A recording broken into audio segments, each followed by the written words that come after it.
The Flatter Stomach Nutrition, Part 2. It's my guess if you're a female listening to this presentation, you've probably got enough information to be able to write your own diet book. And I say that because when you look at the diet market, the diet books that are out there, every year it would appear that some new diet comes out. At the moment we're going through the 5.2 diet, that's quite popular at the moment. Before that we've had the Dukan diet, the Atkins diet, the South Beach diet, the grapefruit diet, and and the list just goes on and on and on. And some of these diets are actually particularly good if you stick with them. But the reality is that most people, after a period of time, just feel as though they just don't want to stick with it. They just want to do their own thing, and they end up falling off the wagon. So rather than me giving you a prescriptive diet to follow, I'd rather speak about some of the principles surrounding good nutrition and how you can use those principles to help you not only achieve a flatter stomach, but more importantly, maintain a relatively flatter stomach long term. I said earlier that achieving a flatter stomach, healthier lifestyle, losing weight, really was, you could attribute 70 to 80% of that to your nutrition. And it's a true statement that you can read at the bottom there. Your flatter stomach will be made in the kitchen. And the kitchen, by the way, does extend beyond your physical kitchen. It does extend into your glove compartments of your car. It extends into your office drawers. It extends into your coat pockets, wherever that you would stash food, and people often do that as well. So what I'm going to be covering in this is, one basic principle which I'm sure you're familiar with, but it's well worthwhile going over it again, because I think sometimes what we try to do is look for nice, bright, shiny new objects, new ideas, and run with those for a little while, instead of just learning some basic principles and applying those regularly. And if we did that more often, we'd have a lot more success. So I'd like to start the presentation off by talking about an area that really you need to avoid at all costs. And the area you need to avoid is hunger. If you're trying to lose weight, become fitter, get a flatter stomach, if you are feeling hungry at any given time, then the chances are, like most people, you're going to reach for whatever's quickest and easiest. And if you don't happen to surround yourself with healthy food, the chances are you're reaching for things that are not particularly healthy. And that can really screw your diet up and your eating plan up big time. So you need to make sure that you are in a position where you're just not hungry.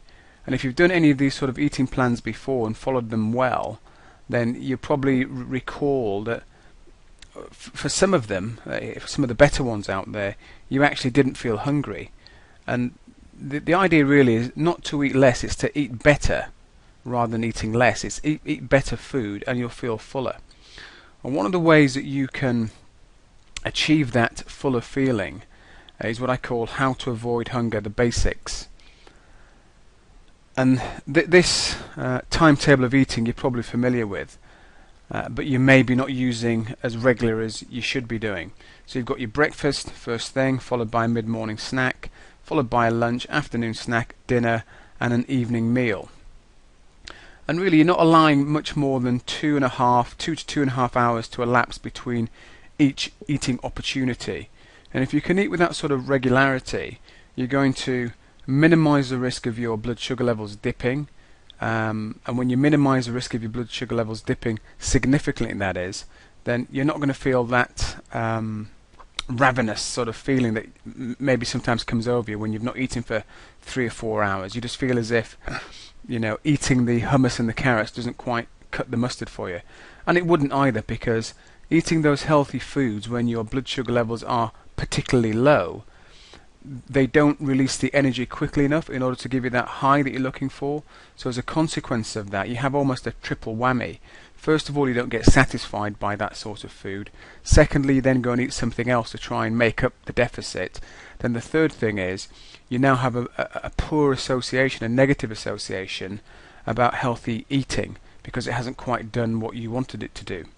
So by eating regularly, you can avoid those big dips, so that when you do eat those healthy snacks, you are going to feel more satiated, more satisfied with eating that type of food. So this model, it's well tried, it's well proven, and it's just a question of putting it into practice.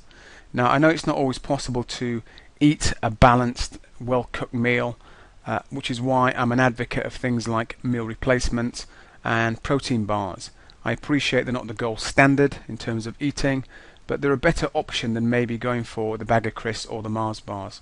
So you know, if you've never tried a meal replacement, or you have and the one you tried wasn't particularly nice, there are a number of them out there. So do try and experiment. Similar with protein bars, there's lots of variety out there, and they can be handy little things you can just slip in your bag or your briefcase that you can pull out, when you're on the move or when you're somewhere where food isn't readily available. Sometimes pulling into the service stations isn't always the best option if you're feeling hungry. I know you know what I mean by that. So this is a well-tried model, and it's something that I would encourage you to implement as regularly as you possibly can. Looking at the different types of foods that you can eat and how they affect you in terms of satiation, starting from the left, in the pink you've got the refined sugars, the simple carbohydrates, the rice, the pastas, the fruit juices, the white potatoes. Those foods, if you're eating those a lot, if they make up most of your diet, then not only will you struggle to lose weight, but you're also putting your health at risk in terms of things like type 2 diabetes, because eating those types of refined sugary foods that give you a quick energy release, they're just going to wreak havoc with your blood sugar levels, causing you to secrete insulin, and if not checked, if left unchecked, that could quite easily lead on to something like type 2 diabetes. So the foods in pink are the foods that really need to be either eating very little of, or ideally trying to avoid completely if you possibly can, but certainly not basing your main diet using those types of foods. And then if we move to the blue line, so we're moving to the blue line, the complex carbohydrates, the fruits, the whole grains, you'll see they will last you about 30 to 60 minutes in terms of satiation, so way better than the refined sugars.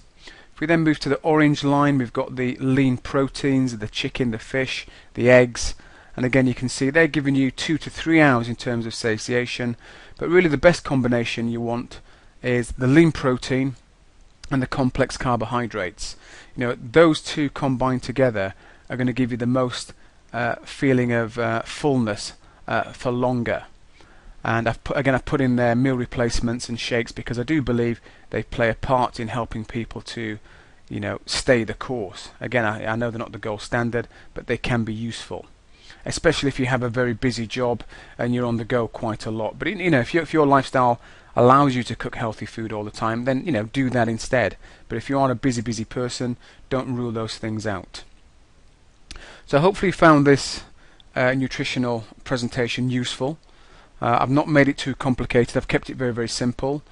And again, just think about the eating structure: the breakfast, the mid-morning snack, the lunch, the mid-afternoon, the evening meal. Just think about that structure and trying to implement that as much as you possibly can. And if you can do that, you'll be pleasantly surprised with how much fuller you feel and how much more energy you have. Okay, the next thing we're going to speak about is exercise, which is really the partner to good nutrition. So you've got your eating under control, you're eating well, you now want to be exercising in the most effective way in order to tone your body up in the best possible way. So that's what we'll be covering next: exercise.